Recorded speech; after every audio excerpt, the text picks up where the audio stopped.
Alhamdulillahi Rabbil Alamin. Ashhadu an la ilaha illallah wa ashhadu anna Muhammadar Rasulullah. Rabbi shrah li sadri wa yassir li amri wahlul 'uqdatam min lisani yafqahu qawli. Kita awali pengajian siang ini dengan baca basmalah. Bismillahirrahmanirrahim. Siang ini memperkuat apa yang sudah diamalkan di Masjid Taqwa Muhammadiyah ini. Mungkin di antara Bapak yang hadir ini ada yang bisa jadi saksi sejak tahun berapa azan pagi itu 2 kali di Taqwa ini. Saya kira mungkin tahun 70-an sudah mulai, bisa jadi sebelumnya. Karena di Masjid Nurul Ulia Jalan Dama, waktu saya sampaikan tentang azan 2 kali, lalu ada jamaah yang umur 60-an, Ustaz, di sini tahun 70-an azan itu 2 kali di pagi hari. Karena siapa ulama yang memberi pencerahan di sini juga hadir di Nurul Ulia itu ceritanya. Jadi ulama kita dulu sudah menggerakkan pagi itu azan 2 kali. Kalau di Pasar Gadang sudah pernah mungkin Pak atau belum? Ya.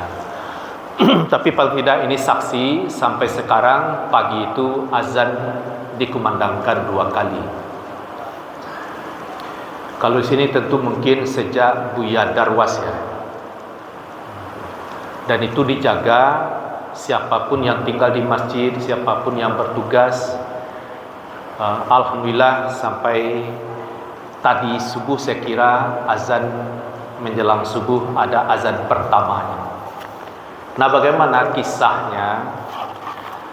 Pertama, Nabi sampai di Madinah, masjid sudah siap, seruan salat 5 waktu itu sudah. Bagaimana cara mengumpulkan orang bisa hadir di masjid salat berjamaah? Dalam sejarah yang cukup panjang itu dimuat juga dalam Himpunan Pustusan Tarjih 1, itu diungkap sejarah bahwa ada seorang hamba Allah bermimpi diajarkan kalimat azan. Setelah kalimat azan itu didengar oleh Rasulullah, ajarkan pula kepada Bilal, lalu diminta dia menyerukan. Maka Bilal azan pertama kali dengan suara yang lantang. Didengar oleh Umar ucapan azan itu dari awal sampai akhir. Yang lain tentu juga mendengar. Umar berkata kepada Rasulullah, "Ya Rasulullah, apa yang diserukan oleh Bilal itulah yang saya terima dalam mimpi." Jadi ada 2 orang hamba Allah bermimpi, materinya sama. Jadi penafsirannya bisa saja yang datang dalam mimpi itu bisa malaikat atau ya sudah kehendak Allah. Nah, berlanjut azan subuh dan 5 waktu tentunya. Pada satu ketika Rasulullah masih tidur. Waktu subuh ya katakanlah setengah jam lebih kurang akan masuk. Nabi rebahan. Tadinya Nabi sudah tahajud lah. Bilal ini azan belum masuk waktu subuh. Dilengkapi pula dengan kalimat as-salatu khairum minan naum. Itu juga 2 kali. Sebagaimana hayya 'alal falah 2 kali. Begitu juga as-salatu khairum minan naum. Artinya lebih baik salat daripada tidur. Salat apa? Waktu subuh saja belum masuk. Bagi yang sudah salat ya aman, bolehlah istirahat yang sudah tahajud. Tapi yang belum tahajud, lebih baik tahajud daripada tidur. Sebab kalau subuh masuk, tidak dapat lagi bertahajud. Terus Bilal sudah azan itu Rasulullah memberi komentar, sungguh indah seruanmu ya Bilal, jadikanlah itu sebagai ucapan setiap azanmu. Kalau di dalam catatan saya, fa ahsana hadza ya Bilal aj'alhu fi azaika, jadikanlah seruanmu seterusnya untuk mengumandangkan azan yang sedemikian. Kemudian waktu salat sudah masuk, siapa yang mengumandangkan azan? Ibnu Ummi Maktum, laki-laki yang sudah agak berumur tapi masih kuat tentunya, matanya buta. Waktu salat telah masuk, dia tidak tahu dia suasana fajar, karena di Madinah itu fajar mudah mengamati. Jadi kalau fajar sudah terbit harus azan. Dia tidak tahu, diberitahu, ya Ibnu Ummi Maktum, waktu subuh telah masuk. Dia azan. Jadi azan kedua, waktu telah masuk. Lalu kaitannya dengan puasa, apabila kamu dengar azannya Bilal, jangan terpengaruh atau terganggu.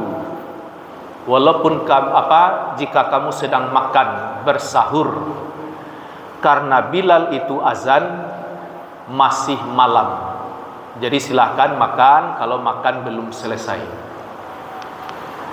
Tapi apabila kamu dengar azannya Ibnu Ummi Maktum, tidak boleh makan minum lagi karena subuh telah masuk. Ini juga yang didukung dalam firman Allah surat Al-Baqarah 187, A'udzubillahi minasyaitonirrajim, wa kulu washrabu hatta yatabayyana lakumul khaytul abyadu minal khaytil aswadi minal fajr thumma atimmus siyama ilal lail. Makan minumlah kamu di malam hari, waktu bersahur maksudnya, tapi awas, hanya boleh sampai jelas bagimu beda benang putih atas benang hitam, yakni fajar. Jadi fajar itu bagaikan benang yang begitu indah, putih, merah, kuning, gabung warnanya. Apabila itu sudah hadir, itu adalah fajar. Stop makan minum, artinya berimsak, menahan. Lanjut ayat, summa atimmus siyama ilal lail. Kemudian tahan atau berpuasalah sampai malam. Sampai malam itu maksudnya matahari terbenam. Jadi itu pula ya, dalam lembar imsakiyah kita tahun ini dibuat subuh garis miring imsak, maghrib garis miring berbuka. Terus 10 menit menjelang fajar kenapa tidak ada lagi? Ya, inilah sudah dikaji cukup dalam, antisipasinya bagaimana supaya orang jangan terlewatkan waktu subuh, kembali kepada sunnah yang utama, kumandangkan azan sekira-kira setengah jam jelang subuh masuk. Alhamdulillah, mungkin boleh dikatakan kabar gembira, waktu materi ini saya sampaikan di Masjid Istiqlal dekat SMA 2 malam, besoknya sudah dilakukan azan 2 kali. Karena apa? Di Mekah, Madinah sampai hari ini pagi itu azan 2 kali. Di Muhammadiyah sejak tahun 50-an sudah dikaji, mulai dari Palembang terus sampai Malang, ada 15 tahun lamanya kajian tentang masalah azan, sampai kepada kesimpulan bahwa azan 2 kali itu masru'. Masru' itu artinya disyariatkan, memang benar-benar diamalkan di zaman Rasulullah SAW. Azan pertama pakai as-salatu khairum minan naum. Azan kedua itu ada kajiannya, boleh pakai as-salatu khairum minan naum, boleh juga tidak, karena di Mekah Madinah malah azan kedua juga pakai as-salatu khairum minan naum. Lalu pembahasannya mengapa itu dibaca juga? Ternyata godaan untuk tidur waktu subuh tetap saja ada. Jangan tidur salat subuh dulu, kira-kira betul. Lebih baik salat subuh daripada tidur. Kalau tadinya azan pertama, lebih baik tahajud bagi yang belum daripada tidur juga. Kalau subuh sudah masuk, tidak bisa tahajud. Lalu penguat yang lainnya, saya simak video sampai selesai dari Ustadz Sahir Jamaluddin. Dia pernah jadi ketua tabligh PP, dia peneliti hadis. Itu mengungkap bahwa idealnya di Muhammadiyah memang azan itu 2 kali. Artinya kalau memang rujuk pada Al-Quran dan Sunnah. Lalu Ustadz Khalid Basalamah, kan videonya viral itu ya banyak. Ternyata dia berkomentar begini, mengapa kita di Indonesia pagi itu kok selawatan, ada mutar ngaji, mengapa tidak kembali ke sunnah? Idealnya pagi itu azan 2 kali. Itu kalau Ustadz Khalid Basalamah. Ada juga dari Persis, ya sama lebih kurang sesimak pula urainya sebagai kader Persis. Persis itu kan pendirinya Ahsan Bandung ya. Itu kalau mau balik Muhammadiyah suka membaca buku tanya jawab Ahsan Bandung karena dalil-dalil yang dikemukakan bagus. Nah, dari Persis juga berharap pagi itu idealnya azan 2 kali. Kalau di Imam Syafi'i bagaimana? Dalam kitab Induk Imam Syafi'i lebih menyukai pagi itu azan 2 kali.